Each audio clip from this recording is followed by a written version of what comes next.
Bismillahirrahmanirrahim. Assalamualaikum warahmatullahi wabarakatuh.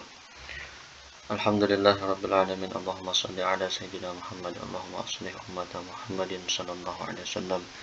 Wa farij an ummati Muhammadin sallallahu alaihi wasallam. Warham ummata Muhammadin sallallahu alaihi wasallam. Wa syur wahfadhu ayyid nahdlatal wadhan bil alamin. Bihaqqi Muhammadin sallallahu alaihi wasallam. Faslun fima yahrumu 'alal muhdits. Pasal penjelasan sesuatu yang haram bagi orang yang hadas. Orang yang hadas artinya orang yang tidak memiliki wudu.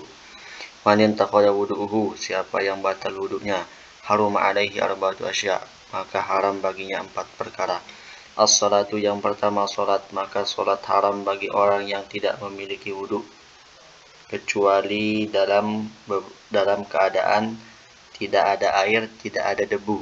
Sedangkan waktu salat sudah tiba, maka di saat itu dia harus sholat tanpa berwudu. Di saat dalam kondisi seperti ini boleh karena darurat, akan tetapi nanti dia ulangi sholatnya.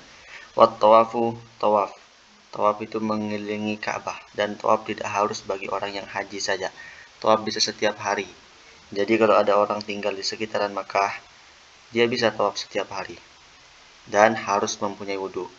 Wa mashul mushaf, menyentuh mushaf walaupun dibarengi dengan kain, misalkan dibungkus dengan lap, tetap tidak boleh menyentuhnya walaupun ada dibungkus dengan lap. Mushaf itu bagaimana?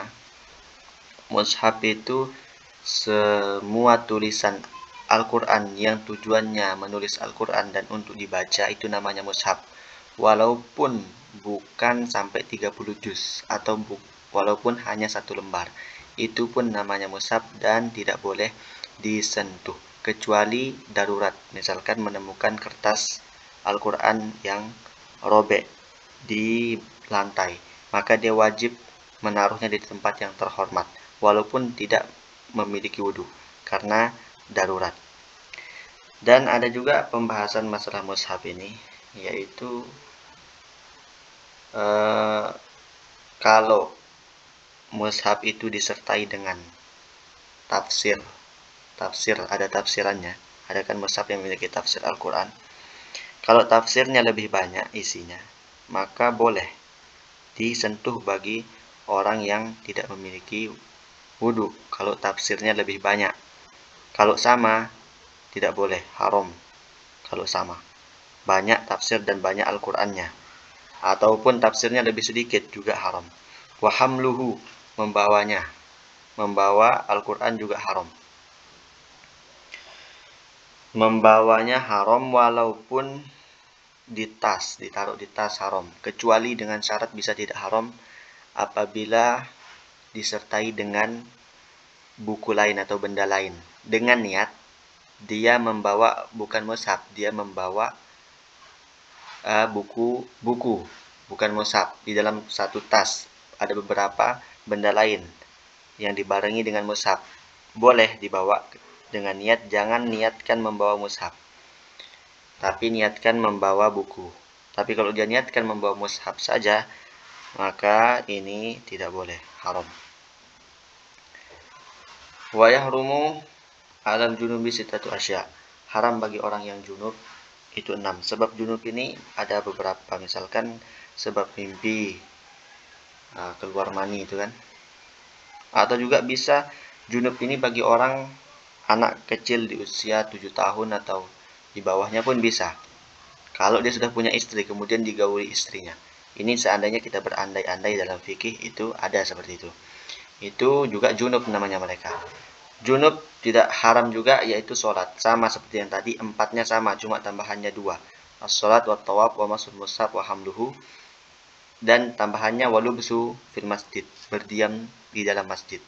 Jadi kalau ada orang mimpi tidur di dalam masjid kemudian mimpi, kemudian dia junub, dia harus segera keluar. Tidak boleh dia berdiam di situ. Beda halnya dengan lewat. Kalau sekedar lewat boleh. Misalkan rumahnya di samping kiri masjid, hammamnya di samping kanan. Karena jauh, dia maunya lewat di masjid situ, lewat di dalam masjid, maka boleh sekedar lewat. Lewat artinya masuk di pintu satu, keluar di pintu yang lain, itu namanya lewat. Wa qiraatul Quran, haram juga membaca Al-Quran bagi orang yang junub tanpa toleransi, haram, kecuali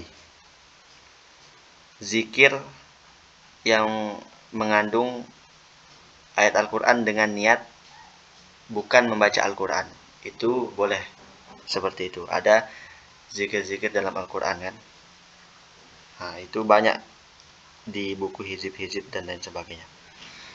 Dan perlu ada tadi ketinggalan penjelasan yang ingin saya sampaikan, yaitu beda halnya dengan orang yang berhadas. Orang yang berhadas boleh membaca Al-Quran, beda dengan orang yang junub.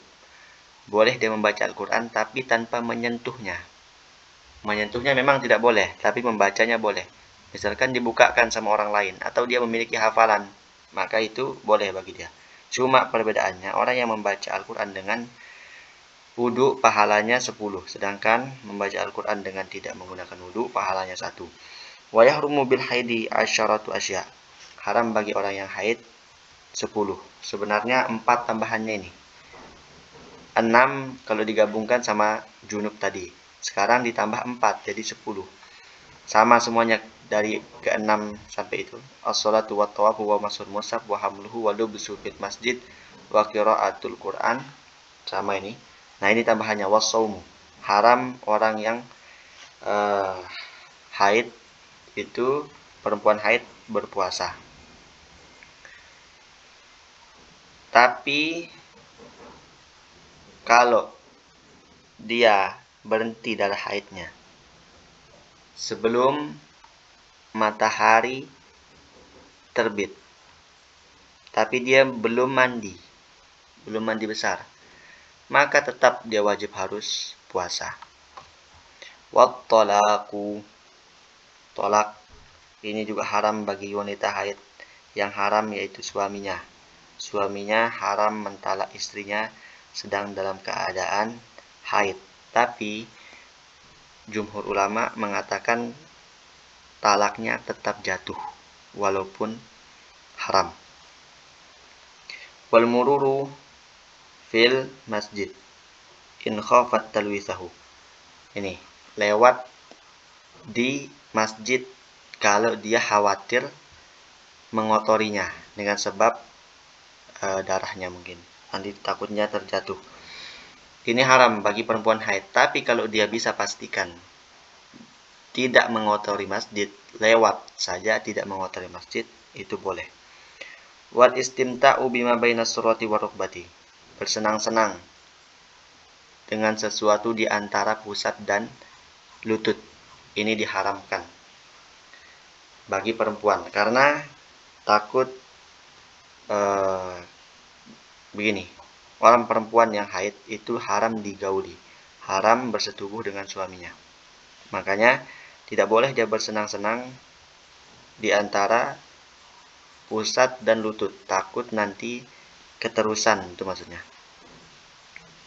Tapi ada pendapat kedua yang mengatakan boleh, ini pendapatnya kedua ya, mengatakan boleh di antara pusat dan lutut, asalkan jangan di tempatnya perempuan itu, di tempat khususnya perempuan itu. Boleh di pinggir-pinggirnya atau di mananya, boleh. Menurut pendapat yang kedua ya, asalkan jangan di tempatnya itu saja. Adapun di atas pusat dan di bawah lutut, boleh bersenang-senang dengan itu. Misalkan dengan di daerah kepalanya, bersenang-senang di daerah kepala perempuan, boleh. Atau di ujung kakinya, boleh. Ini pembahasannya sudah habis. Pembahasan apa ini selanjutnya? Faslun fi asbabit tayammum. Kita sampai sini dulu. Cukup. Nanti kita lanjutkan pembahasannya ya. Jika ada kesalahan mohon dikoreksi. Akhirul kalam, wallahul muwaffiq wal hadi ila sabilir rasyad. Assalamualaikum warahmatullahi wabarakatuh.